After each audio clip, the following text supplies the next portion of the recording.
국민연금을 이제 연기해서 여러분들이 수령하시면은 이제 1년에 7.2%더 받게 되고, 이제 5년을 연기하면 36%를 더 받는데요. 이제 이걸 어떻게 할까 부분입니다. 소득이 조금 있다든지, 뭐 안 그러면은 개인연금이 좀 있다든지 하면은 이제 저는 연기해서 받자는 주장인데요.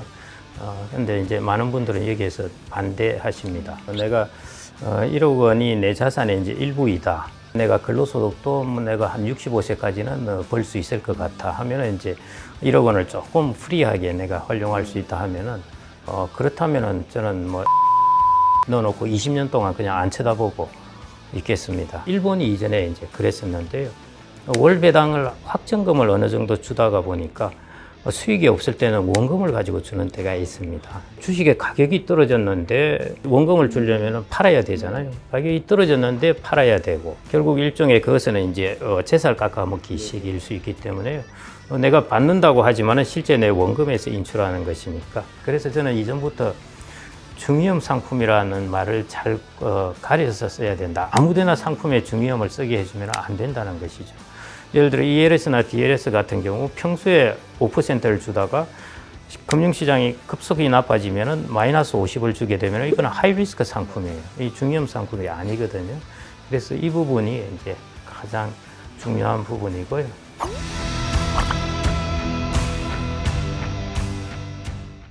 고모님께서는 그 은퇴 생활비를 그 서울 기준으로 월 330만 원에서 한 400만 원 정도 보신다고 이제 얘기를 좀 들었거든요.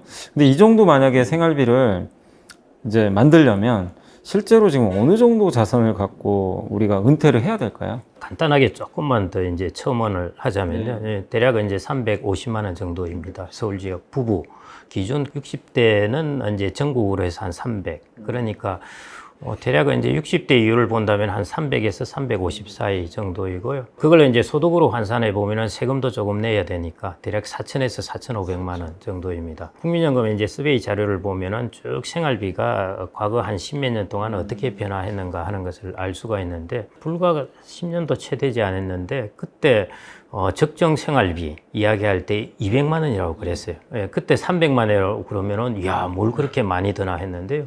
조금 있으니까 또 400만 원 이야기를 하거든요.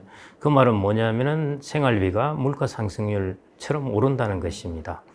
국민연금연구원에서 이제 서베이 한 거에 따른 적정 생활비의 연 상승률은 3.8% 나옵니다.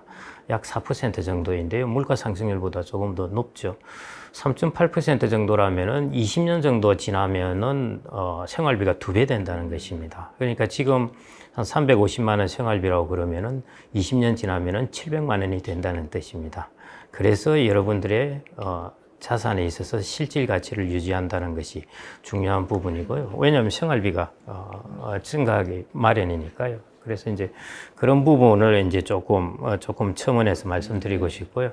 그 다음에 이제 얼마 필요하냐 부분인데요. 사실은 이제 60세 기준 보통 은퇴하는 나이로 치자면은 여기 여러 가지 변수들이 있습니다. 자산 운용 수익률이 얼마나 되나, 물가 상승률이 얼마나 되나, 그 다음에 내가 몇 살까지 살까, 뭐 등등 여러 가지 불확실한 요소가 많기 때문에 정치하게 계산한다 하더라도 틀립니다. 은퇴 성수라고 저희들이 이제 만들어낸 말이 있는데요. 이 숫자 하나를 가지고 간단하게 계산할 수가 있습니다. 은퇴 성수 값이 뭐냐면은 300에서 400. 400은 아주 보수적으로 계산하는 것, 300은 이제 적정하게 계산하는 것, 내가 보통 사람이다 이렇게 생각하는 것이고 400은 내가 한 100살 넘어까지 살 것 같은데 뭐 이런 분들 이라고 생각하시면 될 것 같은데요. 자, 그러면은 이제 300만 원이 월 필요하다 하고 이제 실질 소득입니다. 명목이 아니라 실질 은퇴 소득으로 300만 원이 필요하다 하면은 60세에 얼마의 돈이 있어야 될까? 곱하기 300을 하시면 됩니다. 예, 그럼 9억 원이 나오죠.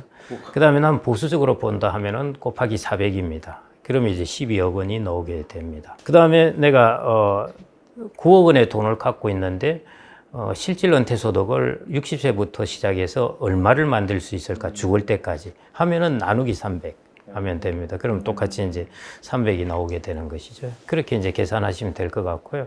여러분들이 이제 생각하시기에 야, 다 많다고 생각하시겠죠. 이 실질 은퇴 소득이라서 그렇습니다.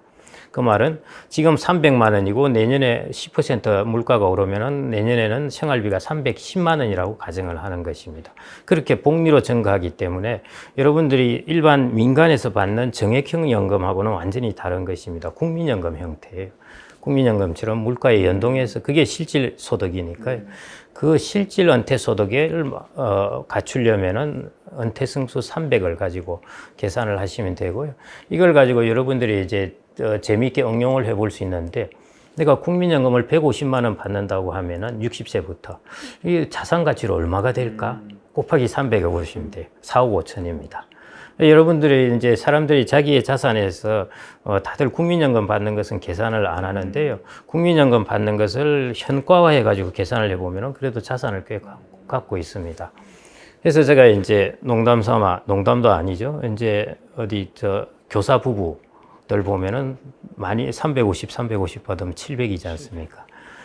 그러면 자산 가치로 하면은 300을 곱하면은 20억 정도 되는 것이죠.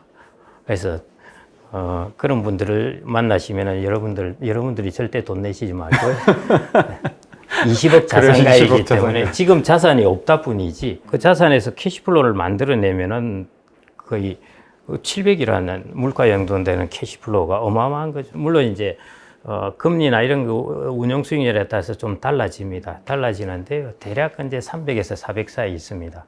그래서 이 숫자 가지고 있으면은 여러분들이 다양하게 활용하실 수 있습니다. 앞으로 받을 내 연금의 가치가 그냥 한 달에 100이니까 얼마 안 된다 이게 아니라 거기에 300을 곱하면 바로 3억이 되는 거고, 내가 100세까지 산다 400 곱하면 4억이 되는 거니까 그거를 굉장히 좀 적다라고 생각할 필요는 없고요. 근데 또 반대로 생각하면 월 300이 필요하다면 또 그만큼의 한 9억 정도가 또 필요한 거니까 또 우리가 부담이 될 수도 있겠지만, 방금 그 부분입니다. 부담이 될 수 있는데, 부담이 되시면은 여러분들이 어떻게 솔루션을 찾느냐 하면은 주택을 집어넣으시면 돼요. 주택도 똑같이 캐시플로우를 만들어내기 때문에 여러분들 주택자산을 금융자산하고 분리해서 생각하실 필요가 없습니다. 주택자산이나 금융자산이나 똑같습니다. 왜냐하면은 그 주택자산에서도 주택연금을 통해서 플로우를 만들어낼 수 있기 때문에요. 그렇게 생각하시면 돼요. 그래서 내가 부족하다, 여러분들 다 합쳐서 생각하시면 돼요. 내가 꼭 필요하고 계산해 보니까 9억이 필요하다. 그 중에 주택자산이 한 7, 8억이 있다. 뭐 그거 활용하시면 됩니다. 저도 이제 좀 이거 궁금한 부분이기도 한데, 국민연금 이제 개인연금 조기 수령이 좋다, 뭐 좀 연기하면 좋다, 뭐 이런 얘기들도 많이 있는 것 같은데, 국민연금이 이제 상당히 이제 중요한 이슈이긴 한데요. 국민연금을 이제 연기해서 여러분들이 수령하시면은 이제 1년에 7.2% 더 받게 되고, 이제 5년을 연기하면 36%를 더 받는데요. 이제 이걸 어떻게 할까 부분입니다. 소득이 조금 있다든지, 뭐 안 그러면은 개인연금이 좀 있다든지 하면은 이제 저는 연기해서 받자는 주장인데요. 근데 이제 많은 분들은 여기에서 반대하십니다. 그 주된 이유 중에 하나가, 뭐 제 논리가 틀릴 수도 있는데요. 왜 그렇게 꼭 빨리 받으셔야 되냐 하면은, 연기해서 받았다가 빨리 죽으면 손해다라는 것이죠. 연금의 풀네임은 연금보험입니다. 그러면 무엇에 대한 보험이냐 하는 것인데요. 그게 이제 수명 불확실성에 대한 보험입니다. 보험이라는 것이고 이거는 투자 수익이 아닙니다. 그래서 국민연금을 투자 수익을 극대화하겠다고 자기 목숨을 베팅하는 겁니다. 목숨을 베팅한다는 뜻은 내가 몇 살까지 살 거를 자기가 예측을 한다는 것이죠. 모릅니다. 여러분들 몸이 뭐 약하고 맨날 길길 하더라도 100살까지 사는 사람이 있고요. 건강하게 있다가 갑자기 일찍 죽는 사람도 있고 모릅니다. 나중에 이제 AI 데이터가, 빅데이터가 아주 풍성해지면은 여러분들의 수명도 예측할 수 있을지는 모르겠는데, 지금은 몰라요. 모르기 때문에 나는 수명에 대해서 모른다고 생각을 해야 돼요. 그렇게 가정을 하고 어떻게 대비를 해야 되냐면은, 혹시 내가 오래 살면은 어떻게 될까? 내가 혹시 생각보다 오래 살 경우 가장 좋은 솔루션이 뭘까? 이걸 고민을 하셔야 되는데요. 그렇게 본다면은 국민연금 같은 경우 물가에 연동이 되는 것이고, 조금 늦춰봤더라도 조금 오래 살면은 그때부터는 이제 유리해지는 것입니다. 일찍 앞당겨 받은 사람하고 늦게 받은 사람이 있다면은 둘이 이제 같이 오래 살게 된 것이에요. 앞당겨 받은 사람은 오래 살면 살수록 짜증이 나요. 내가 늦게 받을 걸 하는 것이고, 이제 연기해서 받은 사람은 오래 살수록 즐거운 것이죠. 나의 선택이 올바랐다, 이렇게 할 수가 있는데요. 같은 값이면 오래 살고 뭐 사람들이 낙관적으로 보는 게 좋지 않겠습니까? 그래서 저는 제일 중요한 핵심적인 부분은 이제 개인연금은 정기연금이라 해서 10년, 20년 이런 식으로 받을 겁니다. 그거는 일찍 받으시는 게 좋아요. 그다음에 종신토록 내가 받을 것은 물가에 연동되고 종신토록 주는 것이기 때문에 이것은 여러분들이 조금 늦춰받고 금액을 많게 해놓으면은 여러분들이 평균 수명 이상으로 살았을 때 이 부분이 리스크를 이제 해치해 주게 됩니다. 여러분들이 내가 대략 한 90살까지 살 거라고 생각을 했는데 100살 넘어 살고 110세까지 살은 것이에요. 그럴 경우 4천만 원 한 해 필요하다 그러면은 10년을 다 살면은 4억 원입니다. 이게 어떻게 충당이 돼요? 쉽지가 않거든요. 공적연금 같은 경우 물가에 연동되어서 실질소득을 보정해 주니까요. 그래서 수명의 불확실성을 프로텍션 하기 위해서는 저는 내가 빨리 죽으면 어떡할까 이 생각 하시지 말고 저는 조금 종신연금 퀄리티가 좋은 종신연금은 조금 늦추어서 많이 받도록 하는 것. 그래서 저는 이제 그게 좋지 않을까 싶습니다. 그러니까 이제 개인연금 같은 경우는 좀 일찍 수령하는 게 괜찮은데 국민연금 종신연금이기 때문에 늦게 받을수록 좀 유리하다. 내가 생활비 100이 필요한데 국민연금 반, 개인연금 반 이렇게 받을까? 아니면은 초기에 개인연금 100 하다가 뒤에 가서 이제 국민연금 이제 50, 개인연금 50 이런 식으로 이제 바꿔 나가는 것이죠. 만약에 고모님께서 50대로 이렇게 돌아가셔가지고 1억 원을 가지고 내가 포트폴리오 운영을 한다면 좀 어떻게 좀 구성을 하실 것 같으세요? 어떻게 하시겠습니까? 글쎄요, 저도. 여쭤보겠습니다. 글쎄요, 1억 가지고. 저야 뭐 주식 쪽이니까 뭐 그냥 주식 위주로 하지 않을까 저는 그런 생각이 좀 들긴 하긴 하거든요. 자산이 1억 원이 모두 자산이라고 하면 다를 텐데요. 내가 1억 원이 내 자산의 이제 일부이다. 이렇게 생각되시고, 그 다음에 50대 내가 근로소득도 뭐 내가 한 65세까지는 벌 수 있을 것 같아 하면은 이제 1억 원을 조금 프리하게 내가 활용할 수 있다 하면은 그렇다면은 저는 뭐 S&P 500에 넣어놓고 20년 동안 그냥 안 쳐다보고 있겠습니다. 그리고 20년 후에 찾아서 재밌게 쓰려고 그럽니다. 아주 심플한 답이십니다. 그래서 이제 내가 어느 정도 이제 이 1억 원을 좀 자유롭게 좀 활용할 수 있다면 그냥 정답은 S&P 500이다. 제가 60대이신 분들한테 이런 이야기를 가끔씩 하는데요. 이제 실손보험 이런 거 많이 가입하지 않습니까? 이제 앞으로 또 이제 하이테크 시대이고 장수 시대에서 이제 자기의 어떤 병에 대한 보험도 너무 패시브하게만 생각하지 마라 그러는데 그 말은 뭐냐면은 내가 아프면 어떻게 할까 이걸 생각을 하는 겁니다. 그게 아니라 앞으로 내가 어떻게 내 몸을 바꿀 수 있을까 이게 이제 적극적으로 생각하는 것이죠. 그래서 한 2천만 원 정도 바이오 ETF를 사가지고 20년 동안 묻어놓고 그다음에 20년 뒤에 그거 찾아서 관절도 바꾸고 뭐 이렇게 하면서 그리고 이제 적극적으로 생각을 하는 것이죠. 그래서 꼭 실손보험뿐만 아니라 한 2천만 원 정도 한 20년 동안 묻어두시고 그 뭐 바이오가 잘 발전하면 많이 오르겠죠, 가격이요. 그거 찾으셔가지고 나중에 80대가 되셔서도 마라톤도 하고 그러시고 그런데 좀 쓰시라고 하는데요. 앞으로는 그런 게 조금 필요하지 않을까 싶습니다. 그리고 월배당 요즘에 ETF 좀 인기가 굉장히 좀 많은 편인데 월배당 ETF 좀 받아가지고 월배당으로 은퇴 생활비 수단으로 생각하는 분들이 꽤 지금 최근에 많으신데 유의할 점은 좀 혹시 없을까요? 두 가지만 말씀드리면요. 배당의 원천이 뭔가 하는 것을 좀 정확히 보시면 될 것 같고요. 예를 들어 주식 같은 경우에는 이제 기업의 수익으로 주는 배당금이 배당의 원천일 것이고, 그다음에 리츠나 부동산은 이제 임대 수익일 것이고, 이거 확실합니다. 이제 캐시플로가 있는 것인데 이런 것들은 이제 확실히 보이는 것이고요. 그런데 이제 조금 애매한 것이 이제 커브드 콜 월배당 같은 경우인데 아시다시피 이것은 이제 배당의 원천이 일종의 권리를 판 것에 대한 것에 받는 것이 배당의 원천입니다. 그러니까 일종의 변동성을 이제 판 것이죠. 그래서 내가 어떤 권리를 판 것인지 명확하게 보셔야 됩니다. 일반적으로 이제 커브드 콜은 그 기초자산의 가격이 올라가면은 나는 수익은 취하지 않겠고 기초자산의 가격이 떨어지면 손실은 내가 떠안겠다는 것이니까요. 여러분들이 거기 권리를 팔았기 때문입니다. 여러분들은 기초자산을 갖고 있는데 가격이 오르면은 나한테는 수익은 안 들어오고 가격이 떨어지면 나한테 손실을 들어오게 한다는 것은 그 옵션을 팔았기 때문이죠. 그래서 그런 상품이 나쁘다는 것이 아니라요. 그게 좋은 국면도 있고 안 좋은 국면도 있습니다. 그래서 꼭 그런 것들은 이제 어떤 국면에 따라 다를 수 있기 때문에 그걸 잘 구분해서 드셔야 된다는 것이고요. 우리나라의 지주사 이런 금융 지주사 등등 가지고 있으면서 최근에 이제 배당주 가격이 많이 올랐는데 그러다 보니까 이제 배당 수익률이 많이 떨어져 버린 것입니다. 배당 수익률이 떨어졌는데 여기서 추가로 또 그렇다고 많이 오를 것 같지도 않고 그렇다고 또 우량한 금융회사니까 가격이 떨어질 것 같지도 않고 그래서 커브드 콜 ETF를 이걸 해보겠다 어떻게 하냐 해서 아이디어 괜찮은 것 같다고 그랬고요. 또 하나가 이제 미국채 30년물 커브드 콜이 있습니다. 작년에 사신 분은 많이 손해를 보셨을 텐데요. 그때 금리가 낮다가 점프를 해버렸으니까 지금 같은 경우에 이제 금리가 장기 금리가 많이 오르기도 어렵고 많이 떨어지기도 어렵고 한 경우에 이제 이런 것들을 사면서 변동성을 먹는 방법이 있겠죠. 그래서 월배당 커브드 콜이라는 것이 어떤 국면에 따라서 잘 활용을 하면은 괜찮긴 한데요. 이런 것들을 잘 아셔야 된다는 것이죠. 두 번째는 일본이 이전에 이제 그랬었는데요. 월배당을 확정금을 어느 정도 주다가 보니까 수익이 없을 때는 원금을 가지고 주는 때가 있습니다. 그래서 이런 것들이 이제 이전에 우리나라 주식에도 그런 것들이 있었어요. 그래서 주식의 가격이 떨어졌는데 원금을 주려면 팔아야 되잖아요. 가격이 떨어졌는데 팔아야 되고 결국 일종의 그것은 이제 재살 깎아먹기 식일 수 있기 때문에요.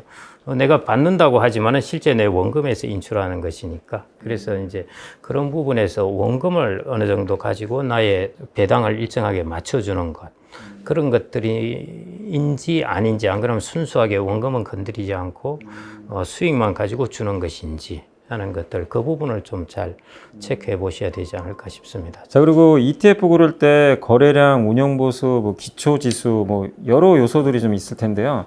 이 중에서 좀 개인 투자분들이 가장 먼저 좀 확인하고 좀 골라야 될 거, 그거 좀 말씀해 주시면 좋을 것 같아요. 이제 ETF는 아시다시피 다 경쟁이 많이 붙기 때문에 수수료나 이런 것은 뭐 그걸 가지고 차별화해서 막 그 차이를 많이 못 냅니다. 그래서 그런 부분은 크게 신경 안 쓰셔도 되는데, 뭐 ETF 중에 예를 들어 이제 실물을 넣어서 하는 ETF와 그다음에 증권사하고 스왑 거래를 해서 하는 ETF, 뭐 이게 이제 합성이라고 그러죠.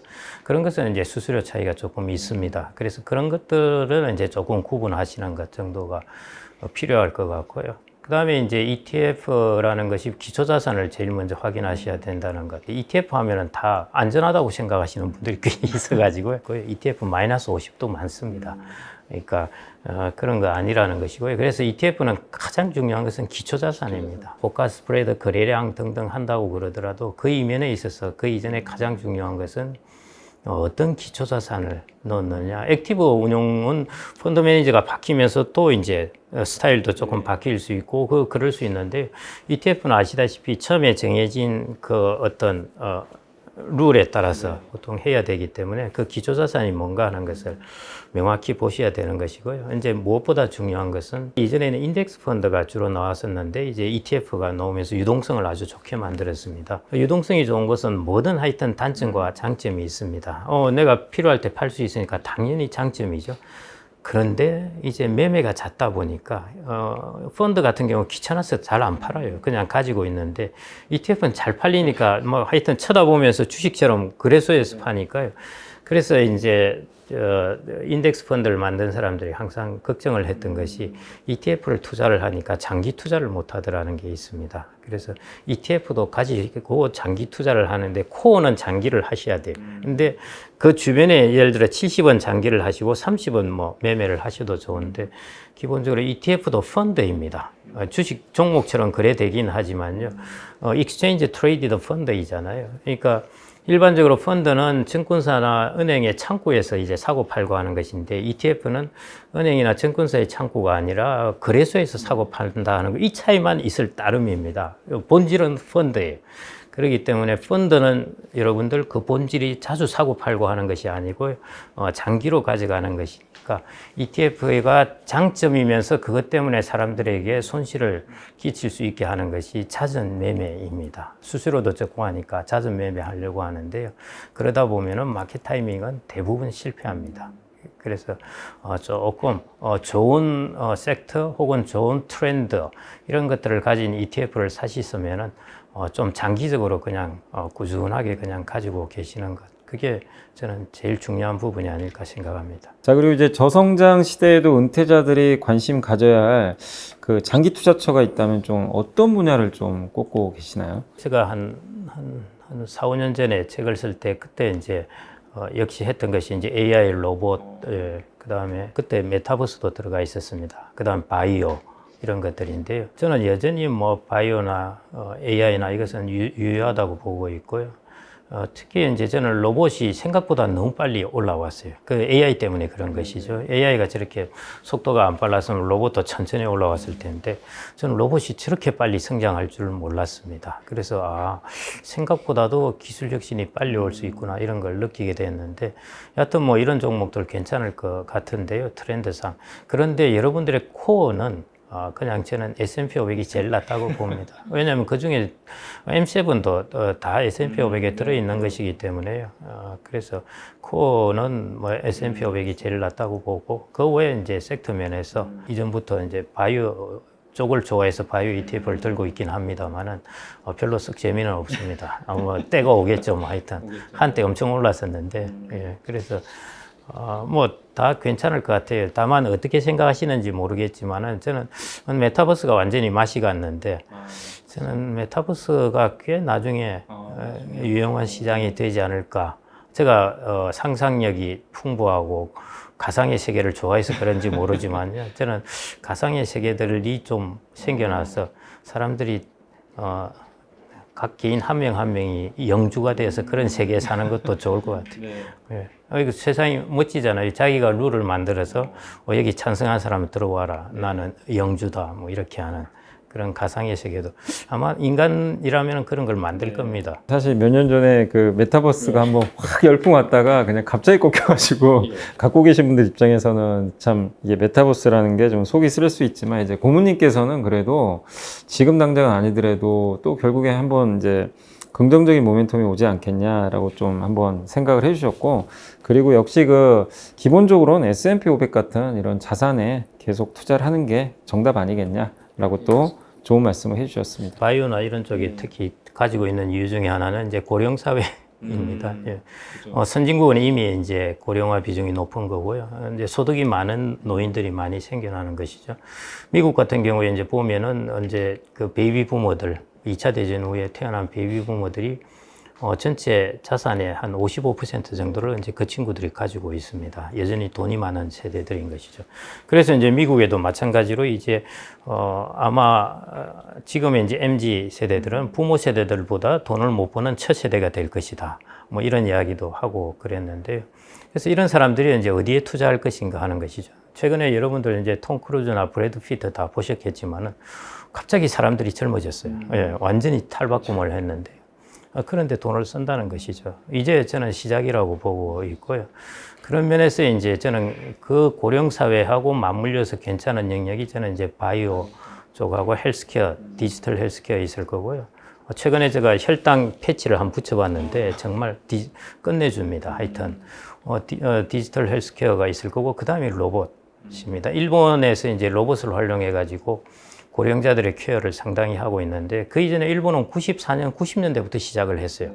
그런데 AI가 별로 발전 안 하다 보니까 장난감 수준이었는데 최근에 이제 그런 로봇에 이제 고성능 브레인을 탑재를 하니까요. 이제 완전히 로봇이 돼 버렸습니다. 그래서 이제 산업용뿐만 아니라 앞으로 서비스용 개인들이죠. 거기에도 로봇이 많이 쓰일 것 같고 그래서 고령사회에서도 역시 저는 이제 바이오나 로봇, AI, 그 다음 디지털 헬스케어, 그 다음 뷰티. 이거는 유용하지 않을까 싶습니다. 우리나라 다 잘하는 분야 아닌가요? 우리나라 못하는 분야 잘 없습니다. 우리나라, 제가 이제 우리나라 막 그 산업 쪽을 잘 아시겠지만요. 막 걱정한다고 하고 뭐 다들 유튜브 보면 모두 다 망한다고 그러고 난리인데요. 저는 사실은 우리나라 산업처럼 스펙트럼이 넓게 잘 펼쳐진 데가 없습니다. 그러다 보니까 이제 각각의 장단점이 있는데 경제 환경이 이렇게 변하니까 방산주가 뜨고 조선주가 뜨고 그다음에 뭐 물론 수출 비중은 적지만 화장품이라든지 엔터테인먼트 뭐 다양하게 산업을 갖추고 있으니까요. 그런 면에서는 여러분들이 우리나라에 대해서 경쟁력에 대해서 자부심을 가지셔도 좋을 것 같고요. 그다음에 노동의 제조업에 있어서 노동의 퀄리티는 일단 동아시아 쪽이 탁월합니다. 서구 사회에 비교해서는요. 그런 면에서는 충분히 경쟁력이 있으니까요. 앞으로 어떻게 우리가 이제 사회의 변화에 대해서 적응하고 하느냐 부분을 좀 살펴보면서 우리나라 경제를 판단하셔야 될 것 같습니다. 그동안 은퇴자들이 투자에서 이제 좀 많이 좀 겪는 그런 좀 실수들이 있다면 그게 뭔지 좀 설명해 주시면 좋을 것 같고요. 그리고 이런 실수를 줄이기 위해서는 좀 어떻게 또 행동을 하면 좋을지 한번 말씀해 주시면 좋을 것 같습니다. 은퇴자들이 이제 실수하는 것 중에 내년에 이제 1%대 금리 들어가면 많이 일어날 텐데요. 2017년에도 그런 일이 일어났습니다. 그때 이제 대표적인 게 DLS였죠. 독일 금리 연계되는 이제 파생 상품이었습니다. 그래서 그때 금리가 아마 1.5%인가 정기예금 금리가 그랬을 텐데 DLS를 사면은 한 대략 5%, 4에서 5% 정도 금리를 주었습니다. 그런데 이제 독일 금리가 마이너스가 되면은 이제 곱하기 30인가 곱하기 100 이렇게 이제 막 손실을 봐야 되는데 사실은 금리가 여러분들 마이너스가 된다는 것은 돈을 빌려준 사람이 돈을 빌려간 사람한테 이자도 준다는 것이에요. 그런 세상은 생각하기 어렵죠. 환율하고 결합되면 마이너스가 가능할 수 있어요. 근데 이제 그런 생각은 못 했던 것이죠. 그래서 이제 설마 금리가 마이너스 가겠나 했는데 독일 금리가 마이너스가 뚝 갔죠. 그래서 마이너스 80% 정도 손해봤습니다. 물론 이제 보전을 해주기는 했는데 그때 이제 쭉 기사들을 보면은 이런 이야기들이 나왔어요. 퇴직하고 나서 내 돈을 여기 다 넣었는데 내 퇴직금의 거의 80%가 날아가게 생겼다 하는 것입니다. 이게 가장 위험합니다. 예금을 주로 위주하는데 예금 금리가 1%대 접어들었다. 그럴 때 한 5에서 6%를 준다는 이제 중위험 상품이 나오는데요. 세상에 절대 공짜는 없습니다. 여러분들이 어떤 금융 상품을 판단하실 때는 금융 상품 수익률을 좌변에 두시고 그다음에 예금 금리 플러스 위험입니다. 그래서 금융 상품 수익률에서 예금 금리를 뺀 것이 여러분들이 부담하는 위험이에요. 반드시 있습니다. 예를 들어 ELS가 5% 정도를 제시를 해주는데 그때 예금금리가 1%였다 하면은 여러분들이 부담하는 리스크는 4%포인트입니다. 4%포인트라는 것은 여러분들이 주식을 대략 50%를 가진 그 정도의 리스크라고 보시면 됩니다. 그거보다 더 큰 리스크도 닥칠 때가 있거든요. 그래서 그 부분을 꼭 좀 감안하셔야 되고요. 그런 부분에 자칫 잘못 빠지시면 그래서 구조화된 상품 같은 경우에 여러분들이 꼭 물어보셔야 될 것이 최악의 경우에 손실이 얼마인가 하는 거 꼭 물어보셔야 됩니다. 원금이 보장되더라? 뭐 그거 하셔도 괜찮아요.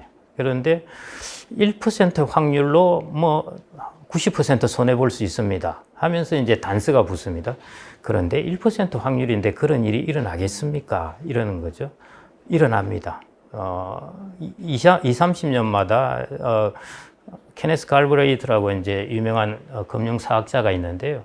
이 양반이 이런 이야기를 했어요. 우리가 29년 대공황이라고 하면은 어마어마한 충격이라고 보는데요. 갈브레이트가 이제 금융 쪽을 쭉 금융사를 공부를 해보면서 한 이야기가 대공황 특별한 거 아니다. 일상사라고 이야기했어요. 금융시장은 30년마다 한 번씩 대공황 같은 일이 일어난다는 것입니다. 여러분들이 2008년 글로벌 금융위기 왔을 때 미국의 S&P 500이 50% 떨어졌어요. 지수가 50% 떨어진다면 뭐 거의 대공황급인 것이죠. 그런 일들이 일어난다는 것입니다. 그래서 1%의 확률로 뭐 손실이 마이너스 8, 90 될 수 있습니다. 절대 하시지 말아야 됩니다. 1% 확률도 일어날 수 있으면 일어나는 거기 때문에요. 그 부분을 이제 가장 좀 유의하셔야 되지 않을까 싶습니다. 그래서 저는 이전부터 중위험 상품이라는 말을 잘 가려서 써야 된다. 아무데나 상품에 중위험을 쓰게 해주면 안 된다는 것이죠. 예를 들어 ELS나 DLS 같은 경우 평소에 5%를 주다가 금융시장이 급속히 나빠지면은 마이너스 50을 주게 되면 이거는 하이리스크 상품이에요. 이 중위험 상품이 아니거든요. 그래서 이 부분이 이제 가장 중요한 부분이고요. 그 다음에는 이제 투자에 대한 부분은 아니지만은 이제 금융 사기 당하는 부분. 최근에 이제 중앙일보에 그런 기사가 났는데요. 이제 리딩방을 통해서도 금융 사기가 일어납니다. 요즘 리딩방 통해서 그런 일들이 왕왕 일어나고 있는데요. 아마 이 그 사진도 도용당하고 그러실 텐데 맞습니다. 예, 많아요. 예, 그러실 텐데 저도 가끔씩 봅니다. 보는데 아 이게 사진 도용 당했구나 뭐 이런 이 마바라처럼 이런 말을 할 사람이 아닌데 이제 이런 이야기를 하는데요. 최근에 이제 이런 일이 있었잖아요. 뭐 10만 원 넣으니까 하루 만에 4만 6천 원을 돌려주더라는 것이에요.